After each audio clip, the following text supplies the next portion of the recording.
History? When was that? Gentlemen, I'm here to help you with your history report.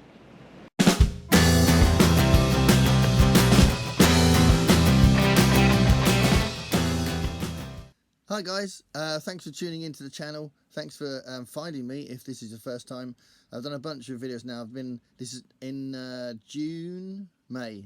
In May, it will be the second anniversary of me concentrating on books on this channel, which is awesome.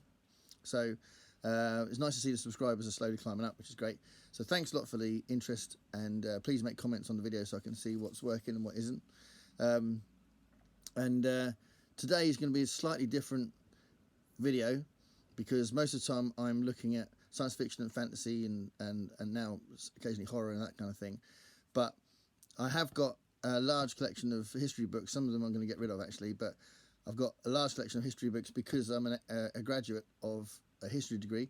So because of that, I've got some favourites as well. I thought it'd be nice to go through my favourite history books, based around pretty much mostly what I bought for the degree.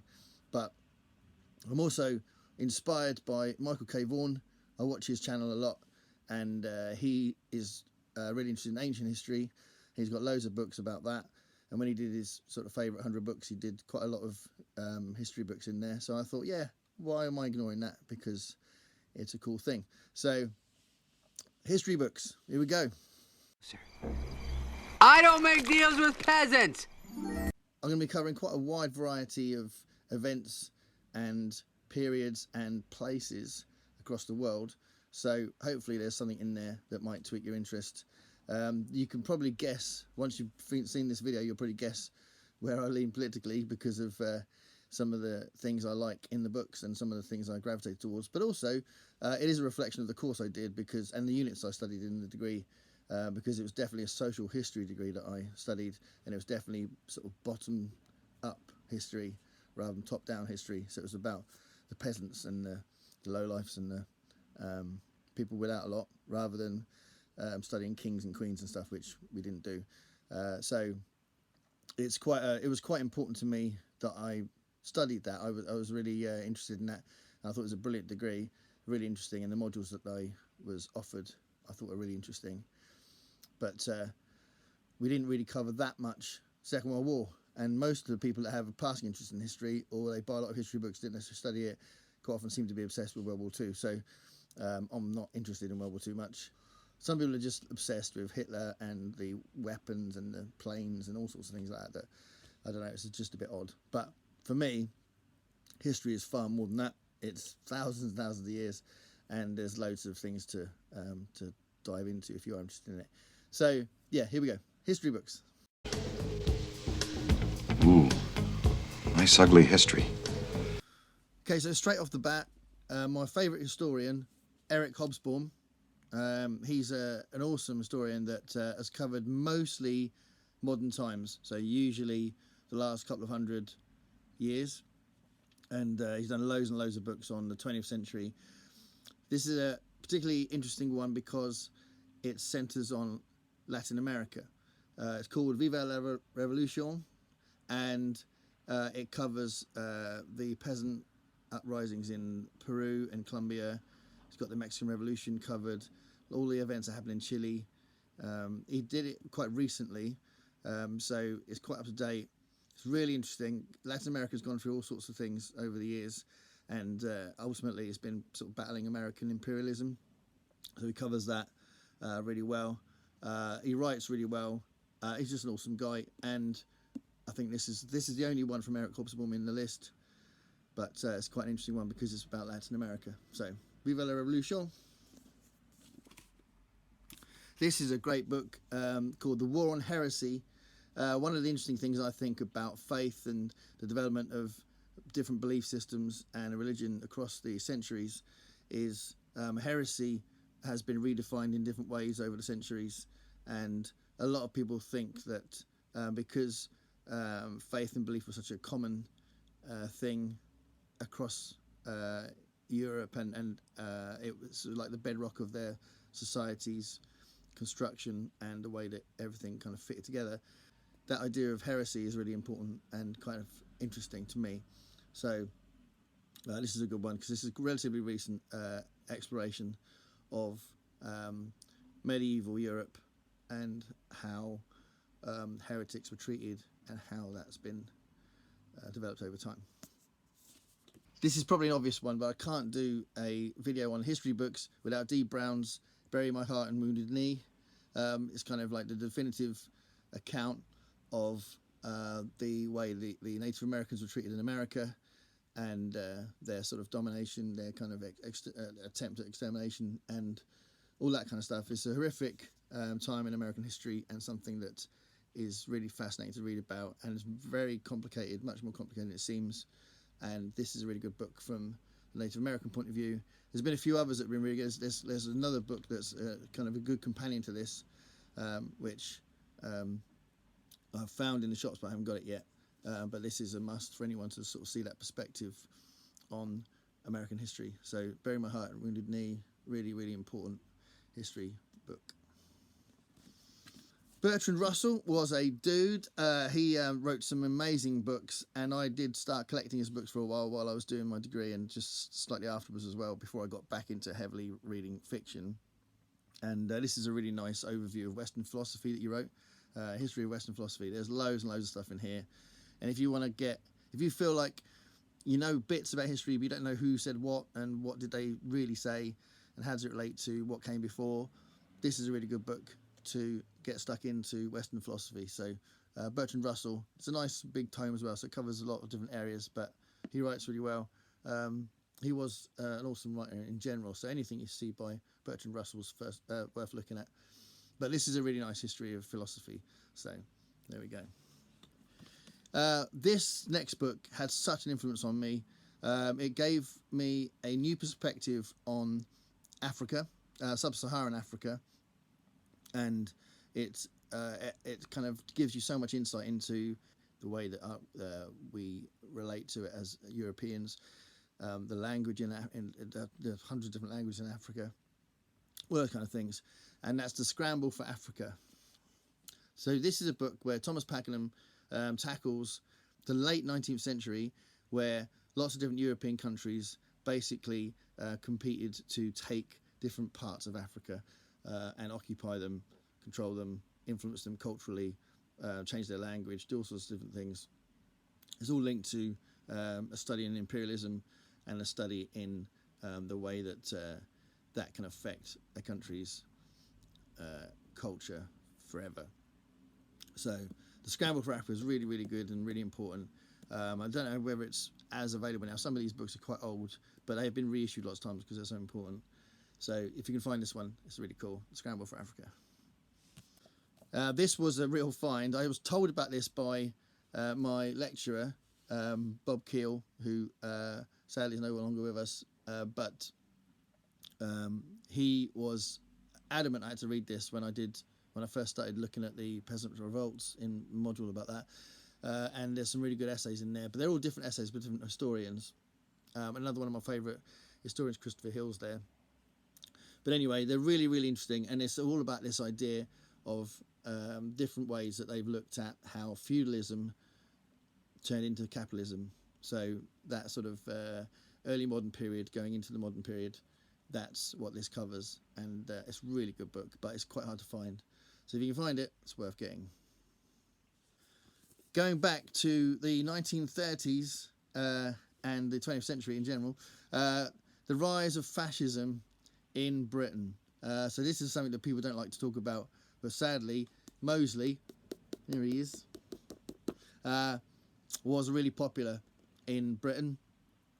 Fascism was really popular in the 30s, really popular, and I think it's important for people to understand that and see that we're all vulnerable to that kind of hate, and not all of us, I mean as a country, every country is vulnerable to getting sucked into that sort of bollocks. So it's a really interesting book because of how between the wars, right-wing, extreme right-wing, fascist leanings became very popular in Britain. And there he is, Mosley, who was the big centerpiece of all that.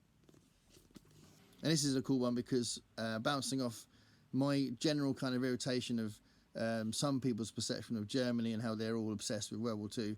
There's so much more to German history than that. And there's a really cool and quite a rare and expensive book that you can get about the peasant wars that happened in Germany. So there was loads of peasant wars in Germany, and they have got an interesting history going way back where different things have happened that have developed German culture and German sense of equality that goes well beyond imperialism, which is people get obsessed about. So the German Peasants War is really, really cool book, but again, it's quite hard to find. It took me a while to find it, and it was expensive when I bought it, but it's a brilliant book, and I think important to look into these other aspects of German history. This next one's really interesting. One of the newest books in the list. It was released in 2020, and when I found it, I couldn't believe it. I thought it was such an awesome concept and really important. It's the untold history of African Americans. So all those people that have travelled from America to Europe and influenced the countries that they've stayed in. So it could be, some of it covers slaves, but some of it covers rulers and powerful people. And it's like an untold thing because people don't really talk about that, and they don't really see Europe as being filled with black people, which is clearly insane. So yeah, this is a really important part of that. So the idea of developing your knowledge of how diverse Europe is and where it all came from, and what a huge and important influence African Europeans have had in Europe. This is a really, really cool and important book for that. So I'm going to delve into Russia for a bit. This was, out of all the ones I've read on Russia, I did quite a lot on Russia at the time. I did a special project on the Kronstadt Rebellion. I did a unit on Stalin, and I did another unit on the Russian Revolution. So I did quite a lot of stuff. My second year of the degree was mostly Russia. So this first book was really cool because I really like the way that Hosking writes, and this is literally a huge chunk of the 20th century covered in this book, just looking at the history of the Soviet Union. So how it, so obviously 1917 is a very important year for when it turned into the Soviet Union, and how it developed over time, and how different leaders changed the landscape of the Soviet Union, and how there's some sort of preconceptions that are debunked here as well, which is kind of interesting. But just a fascinating country, I think, and you get a sense of that in that book, History of the Soviet Union. Like I said, did quite a lot on Russia in my second year. There's another big tome about just the Bolshevik period, so just 1919 to 1924. Really, really cool. Richard Pipe's extremely respected historian that covers it in really major detail, and you get that sense of the thought behind it, the different things they tried, that and some of the ways that they were almost destined to fail as well, and some of the ways that the population reacted to the Bolsheviks, and just, you know, it's really fascinating and important, and you know, sometimes people are misled by some of the thoughts behind the revolution, and this is a good book to kind of get more in detail about that. This book is called The People's Tragedy. This is even bigger. It does cover the period before the revolution. There was two revolutions in Russia, very after a quick succession. Obviously the Bolshevik Revolution was the second one, but there was one before that where they tried to just change the government, and which they did. And what's interesting about this is this goes from 1891, so this covers the Tsar period as well, so you can see why these things were happening and why they were unhappy and why change needed to happen and why they were so desperate in Russia, and they were so hungry and they were so desperate for change. So yeah, this is a big old important academic, detailed, brilliantly written book by Orlando Figes.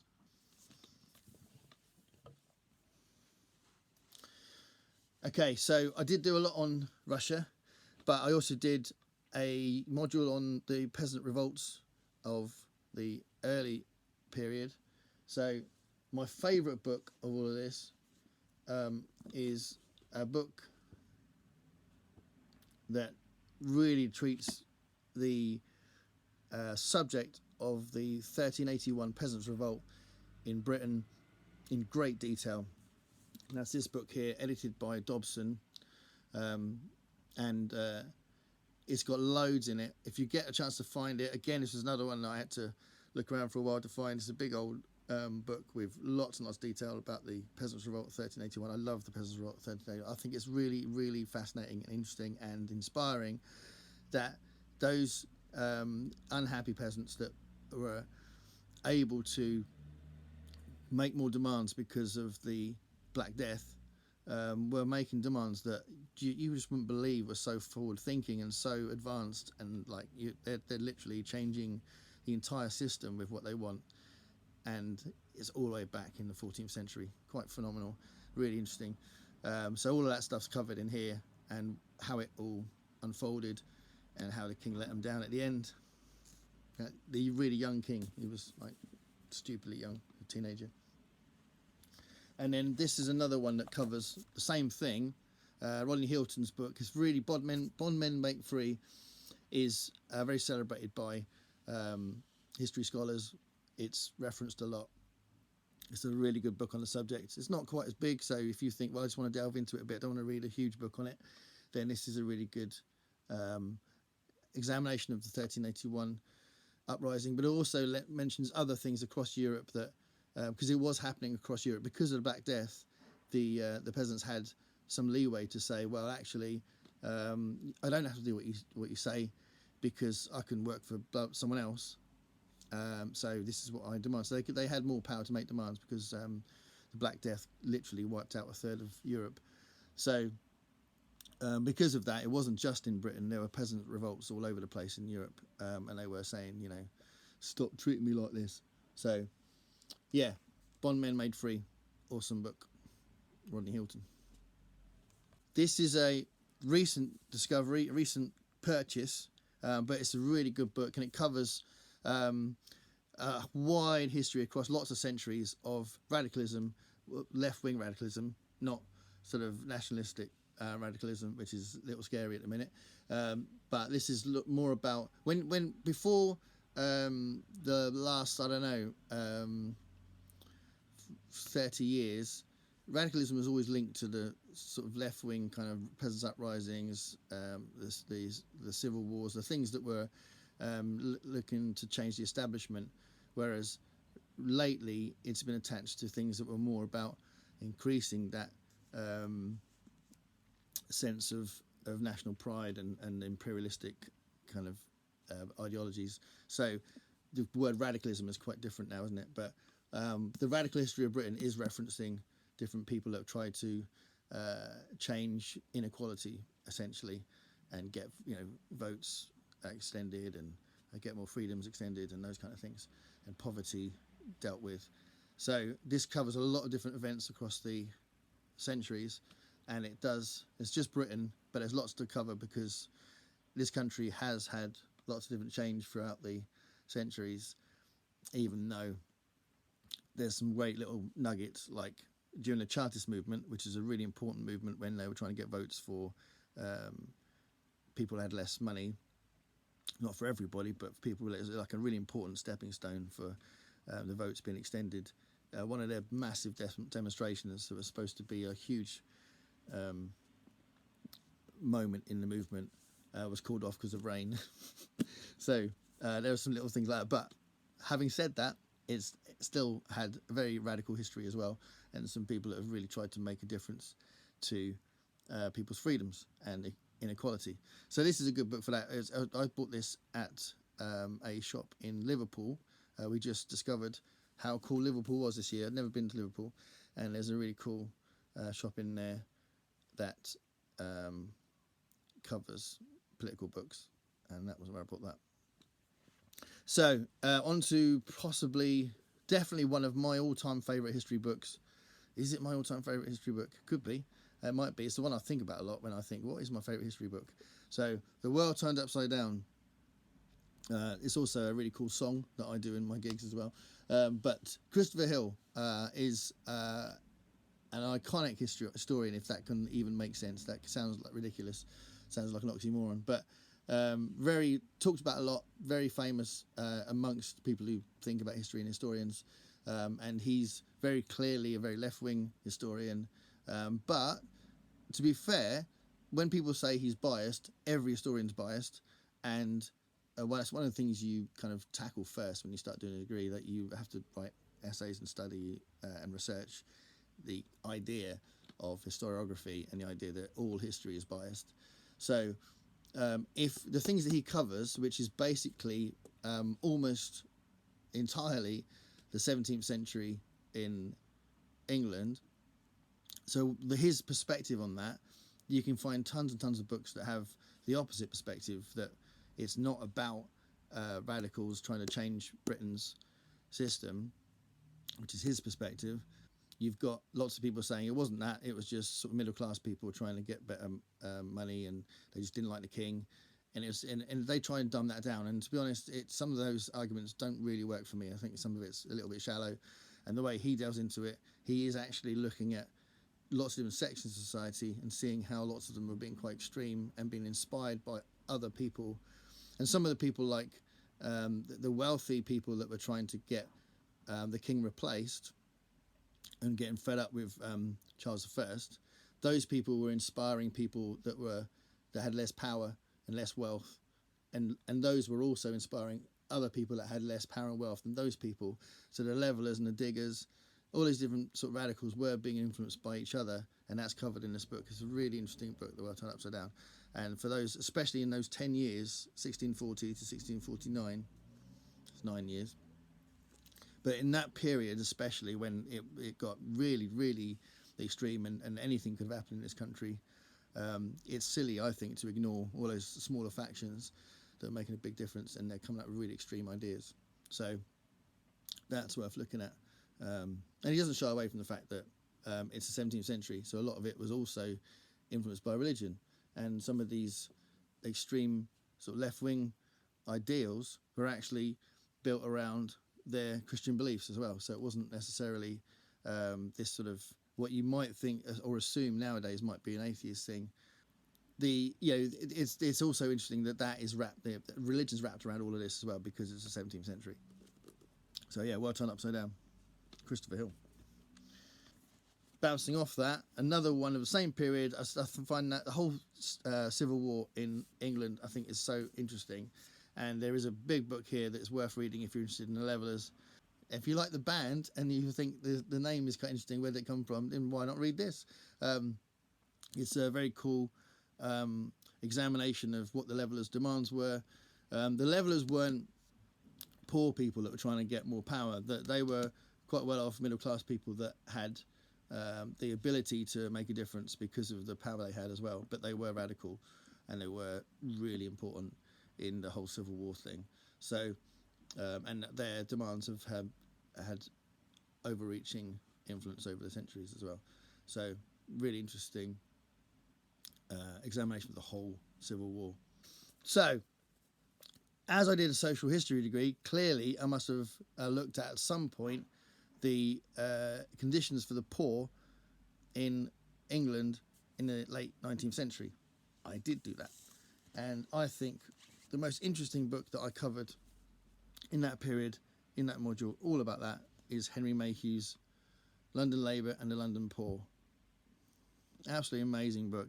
He lived there at the time. This is not someone looking back on the history. This is someone writing at the time about what he was seeing around him. So in the same way that Dickens used to do this, Dickens used to wander around and trying to make a difference to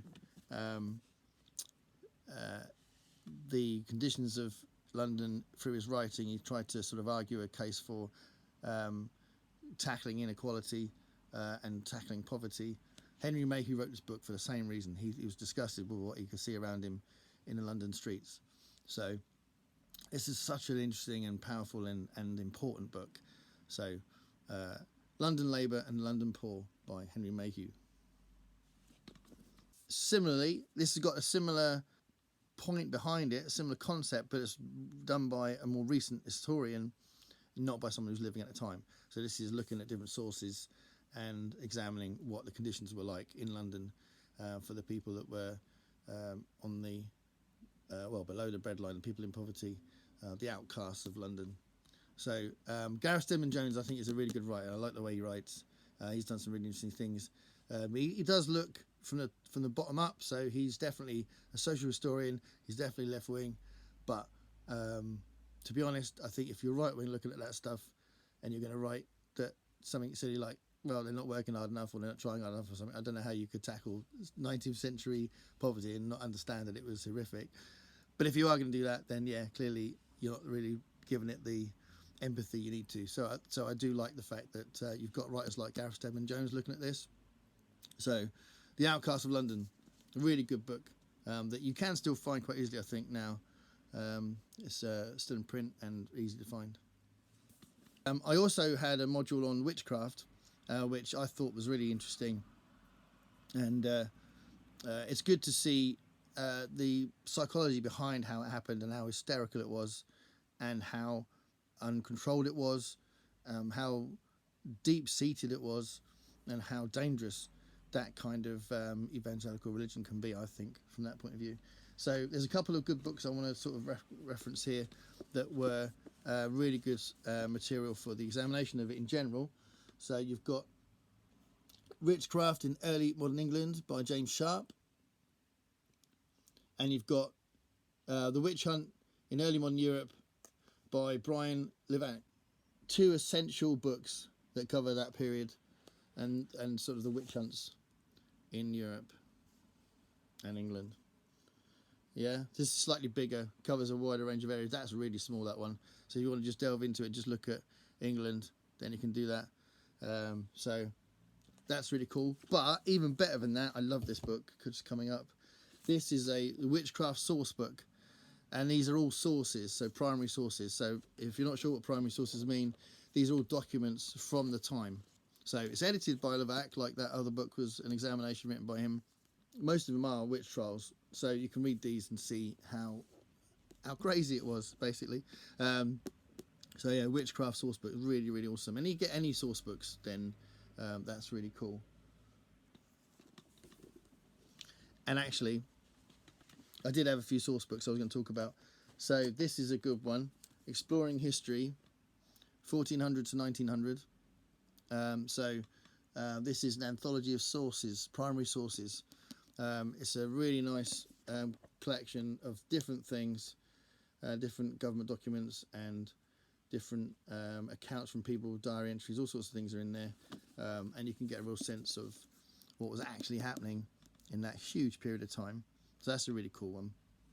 So that's a whole load of different history books covering lots of different areas, lots of different periods. I will get back to what I normally do after this. I don't know if I'll do a second history book one, but yeah, it's kind of fascinating how there's a lot out there, clearly. But yeah, thanks a lot for watching. If you got to this point, please like the video if you liked it, and please subscribe to the channel. And next up, I'll be doing like another projection about next year, and then I'm planning a couple of interesting kind of thematic ones, like one on robots and one on dystopian novels, and I want to do a John Wyndham one soon as well. So yeah, thanks a lot. Bye.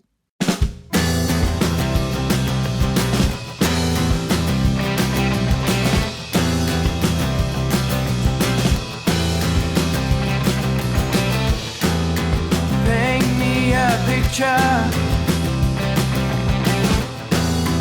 what it's like to be you. You sit up on your high chair